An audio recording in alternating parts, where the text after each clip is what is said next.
Well, here we go. And as mysterious as it appeared yesterday, the bug today is gone. And we have the camera once again. And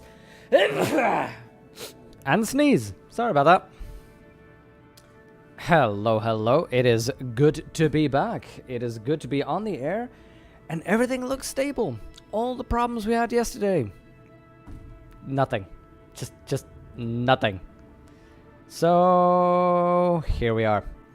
Here we are and here we remain. Let me switch on over to Kerbal so we can see that in action. And as always, yes, I know about those. That's the sun setting right over there. Well, I mean, not right over there. It's a couple of million miles away, but you know. Now that's the sun setting over there. And sadly, these are things I've not been able to avoid yet because I don't have curtains, I have blinds, and those are holes in the blinds this direction. So, yes, we'll just deal with those for a little bit, alright? We'll be fine. Now, for today, we have a bunch of science queued up. And the main thing, as promised, is building a new orbital station, because this mission, together with this mission, put a Kerbal in orbit for 30 days, together with this mission, harvest food in space, are three that I want to do in one go. Since harvesting food takes at least 200 days, obviously this one will be done before that one will be done, and that one will be done before either is done. But you know what I mean. And we also have some basic quests. Rescue somebody from Kerbal. We might do that to warm up. This one will be failing soon. Service outpost on the Mun. Those are for a whole lot while later. So this is one we can do today. Maybe the satellite if we have some time. Service outpost on Minimus later as well. And a rover deployment on the Mun. That's something we can do, and exploring Minimus. I'm thinking that those might be missions we do today as well. For exploring Minimus, I'll probably want to design a new lander as well. Maybe that new rover deployment on the Mun might be a good one to do, actually.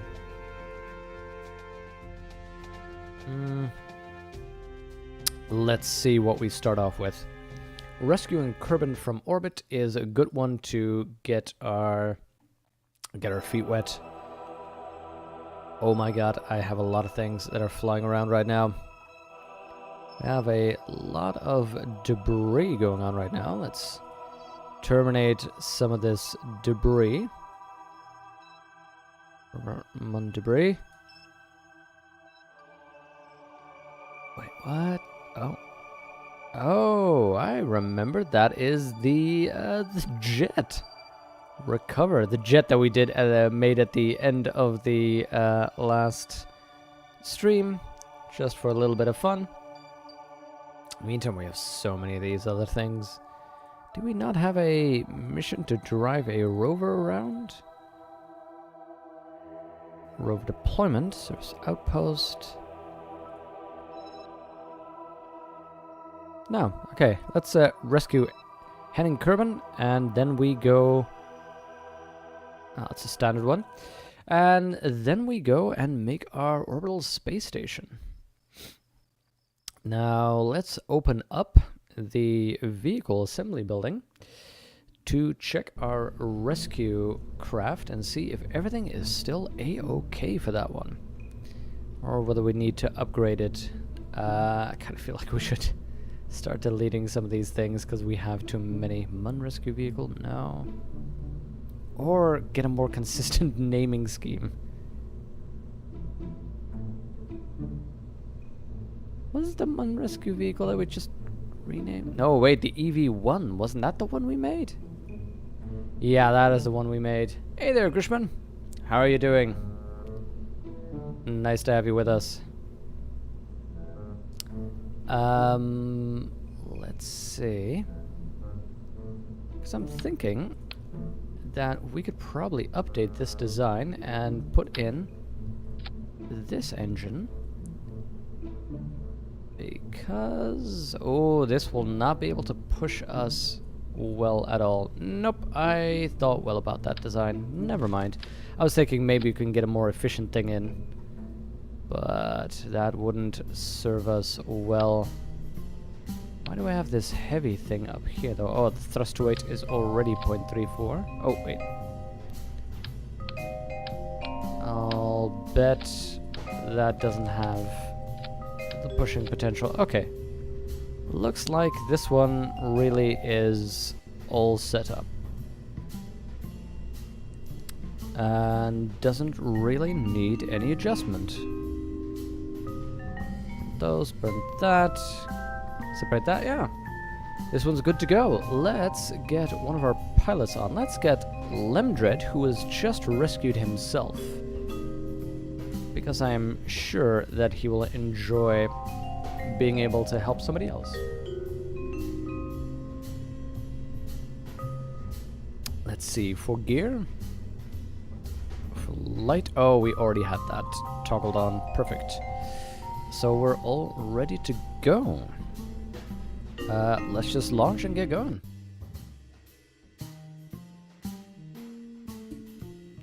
You're fine? Good to hear. You're chilling with Ed and me, of course. Oh, thank you so much. Oh, Ed, ED, Elite Dangerous. Yes. I was thinking, who's Ed? What's Ed? Why am I... Elite Dangerous, yes. I've played that a little bit. Not much, to be honest. How is it going? I mean, when I say not much, I mean, I haven't played it since before the big update. The one where you could land on things, I think, or visit planets. I played it back when it came out, and I don't know, it was fun for a while, but kind of drifted away from it for some reason.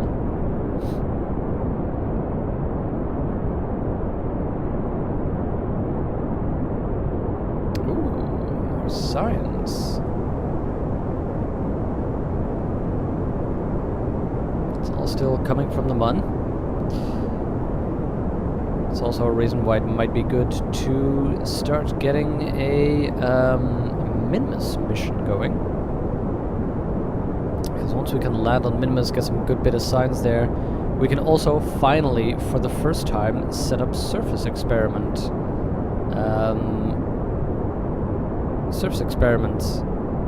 Because it will be cool to show you finally what those are, how they work, and why they're so cool.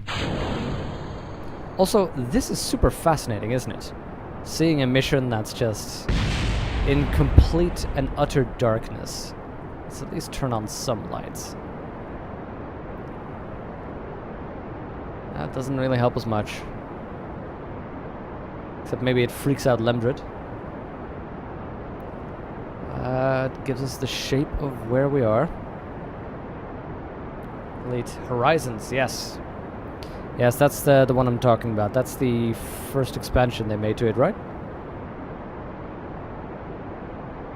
I know, I never got into mining. I did a lot of bounty hunting at the start. I really enjoyed it though. Particularly, I enjoyed how easy it was to set up multiple monitors. And that, I can tell you, was amazing.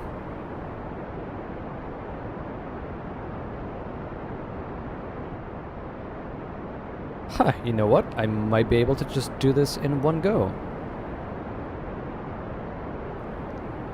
That would be interesting if I could just get an encounter right away.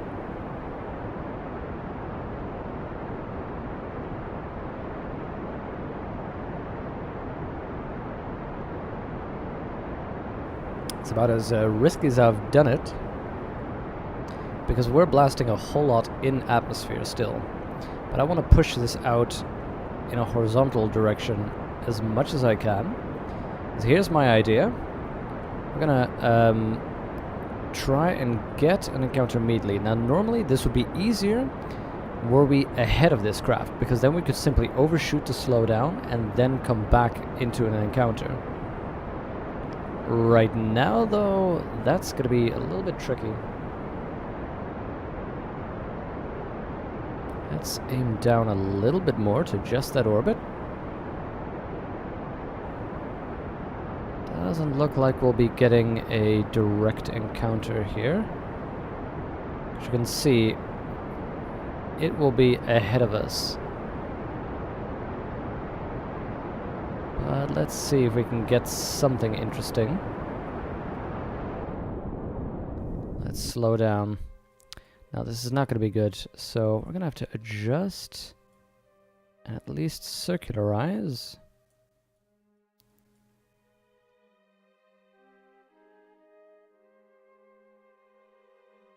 You know what? Let's push our apoapsis up a little bit more. The reason I'm doing that is so that it gives us more slowdown, a more difference in our orbits, to help us get into a good encounter. There we go. Not ignoring you, just want to make sure we have the proper time to get this set up. Darn it, I'm doing it wrong. You want to start with KSP, but it looks so hard for you. So many orbit lines. Oh, I'm making this a little bit crazy by keeping all these things in orbit. The thing I can recommend is actually, if you're doing this, don't do as many missions at the same time, or don't keep them all up so much at the same time. Because getting all these lines in there, clicking everything and the full display, that will drive you nuts to try and see what's going on. But it helps if you keep it small. Like right now, all I'm doing is I'm focusing on the yellow line where I, what I want to intercept, and the blue line, what I'm doing. And just piecemeal add to what you need. There we go. That is, for instance, what I need right now. Oh my god, it is dark out in space, I gotta tell you. It's hard to see where we are and what we're doing. Let's see, we have 322 delta V available to us, and we need 37 delta V.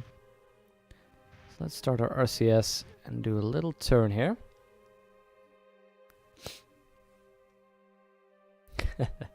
Grishmet, it just seems intimidating though.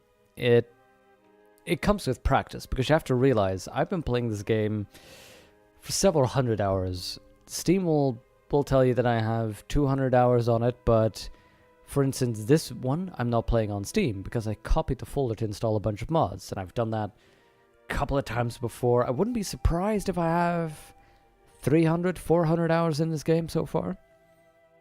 And what I've done is nothing compared to people who have a lot in there. You learn a whole lot. The first times I just did real basic stuff.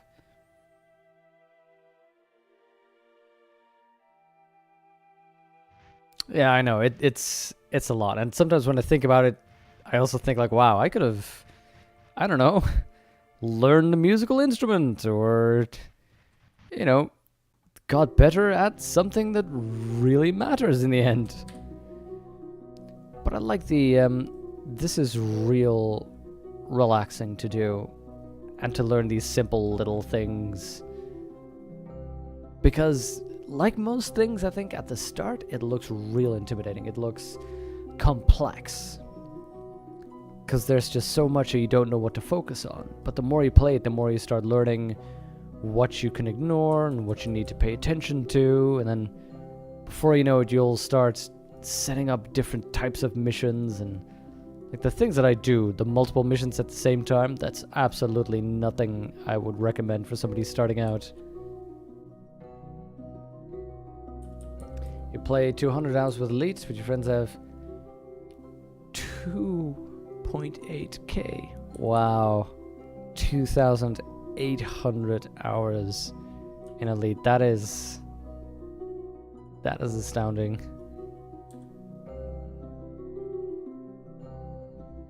We need so little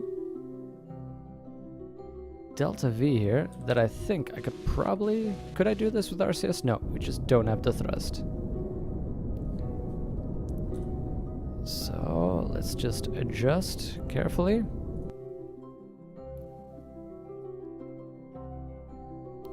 Let's just see what happens on subsequent orbits. We need a lot. You know what?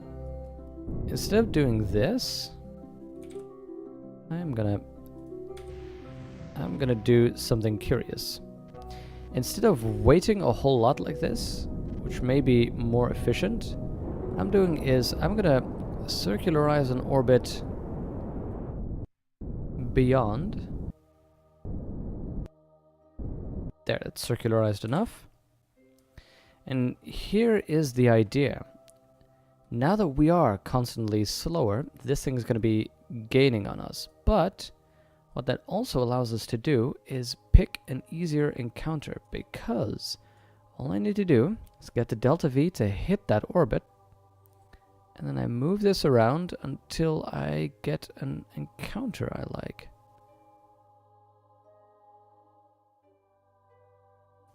But yeah, 2.8k. I think the most I put into one game is, I kind of want to focus on, there we go, Kerbal, that'll make this easier, is Dota 2, where I have, I think, 1,500 hours, 1,400 hours, something along those lines. Set the heap as our target, there we go. Let's see if I can adjust enough to get us somewhere interesting, which doesn't involve atmosphere, thank you.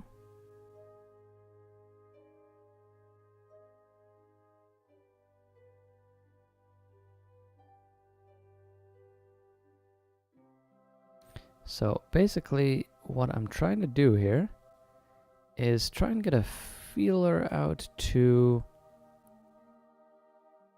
what I can do to get the closest encounter we can.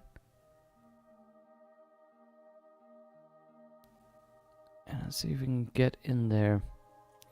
Maybe though, I'm just gonna have to wait for one rotation here. Oi. Oh, that's the problem. Let's wait for a rotation. We'll warp once.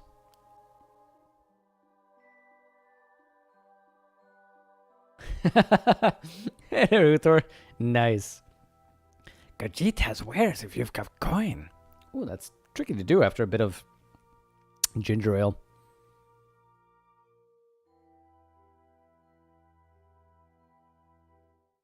That is very nice. Oh man, I was actually literally just before the stream thinking about it. Like I miss an Elder Scrolls type of game. You know, the fun of walking around in Skyrim, trying to explore things. I bought Fallout 4 in the Steam sales, but I don't know, I hadn't gotten around to playing it. You know what? This isn't working for me. This isn't working for me. How about we try something else? I thought this would be a clever idea. And you're actually playing Skyrim right now, heavily modded, of course. You and Vaynen both, I believe. Both of you had gotten heavily into the mods. I think Vaynen mentioned something along the lines of 150 mods that he was installing.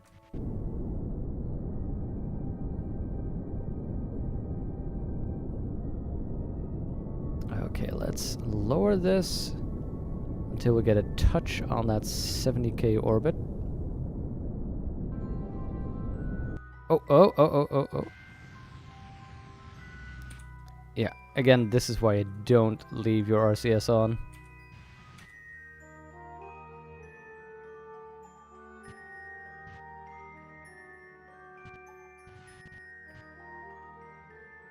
Actually a little bit higher, it's at 88. So, let's go back.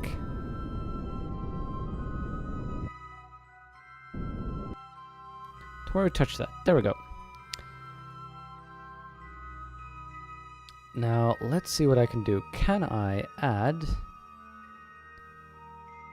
the closest distance, a couple of orbits. Now you can see that in 6 orbits we get to 39.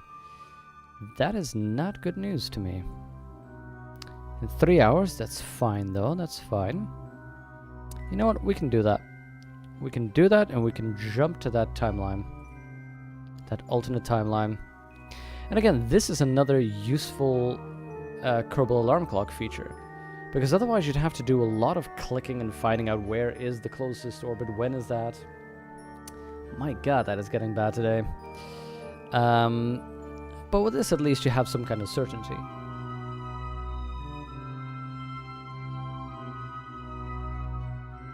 So Huthor, what's the what type of mods do you have for Skyrim? What kind of thing have you been looking for?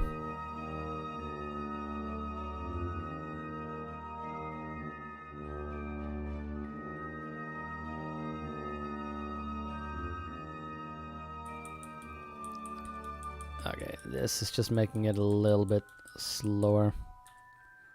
Let's do, hey, this is interesting. Oh yeah, look at these. These are some interesting characteristics that we actually never looked at so far. So the basic information, which is a little written bit about the actual world.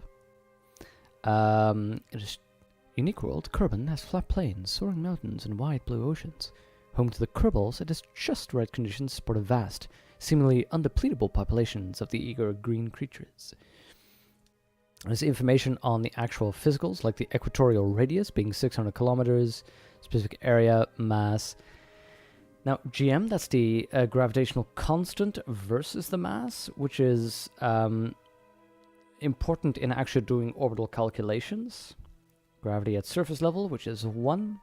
The exact escape velocity, so that's interesting. The information you need to get out of its sphere of influence, but also the exact rotational period, which is very important, for instance, if you want equatorial orbits and geostationary orbits around, for instance, the Mun. Though technically that wouldn't be geostationary, but you know what I mean. Ranges, but here's an interesting one. Is there an atmosphere? Where is it? What's the pressure? Because that will be relevant once we start landing on other planets and moons with atmospheres. Now, as well, there's resources everywhere, so we can start, once we can start surveying things, we can actually start selecting those. That's a pretty nice idea as well. I like that.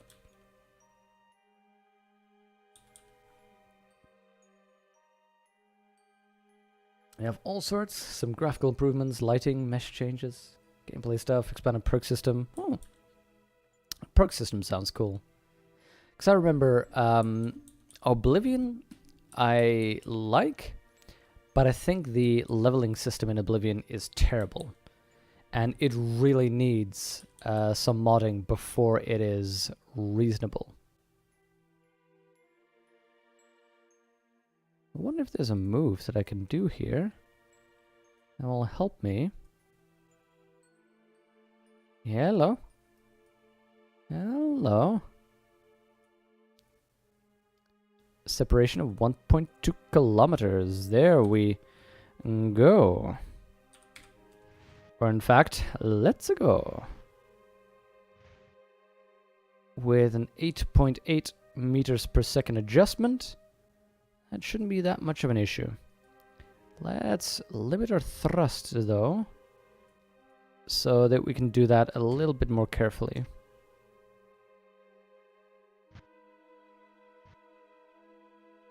Probably the biggest that Huther is applying is Frostfall, which is a mod pack that adds survival aspects like food, water, sleep needs, an exposure system, camping, gameplay implications, buffs, debuffs, surplus and deficit needs. Ooh, that sounds nice.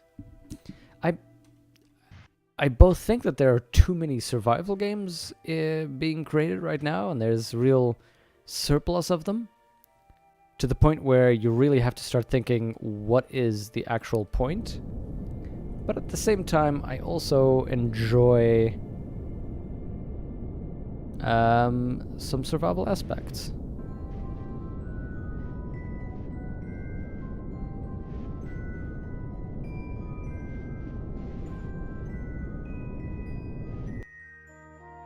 Okay. Rendezvous.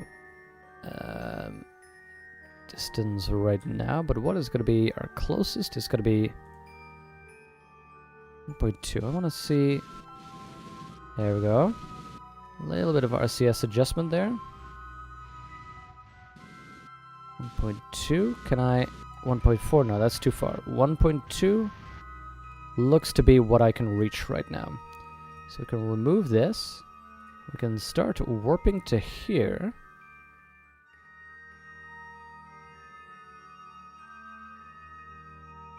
To get our encounter. There we go. Look at that. The target's going to be at 1.2 in just a couple of minutes. Which means once we reach 2K... this is exactly why I had the lights installed. Now we're in relative mode right now, relative to the target. So again, our retrograde and prograde are going to be relative to the target we're trying to reach. Now you're saying 72 seconds of burning, but that is of course since we have the limiter on. Once you have this on full, that just takes 6 seconds of burn. There we go. We are going to be heading over there quite swiftly. Survival isn't the aim of the game, but is necessary to well survive. Yeah, exactly. When it's a flavor, I quite like it, actually. I need to make sure to keep an eye out, because this is going to get here soon. Because Frostfall... oh wait, you said that. Oh, I need to pay attention.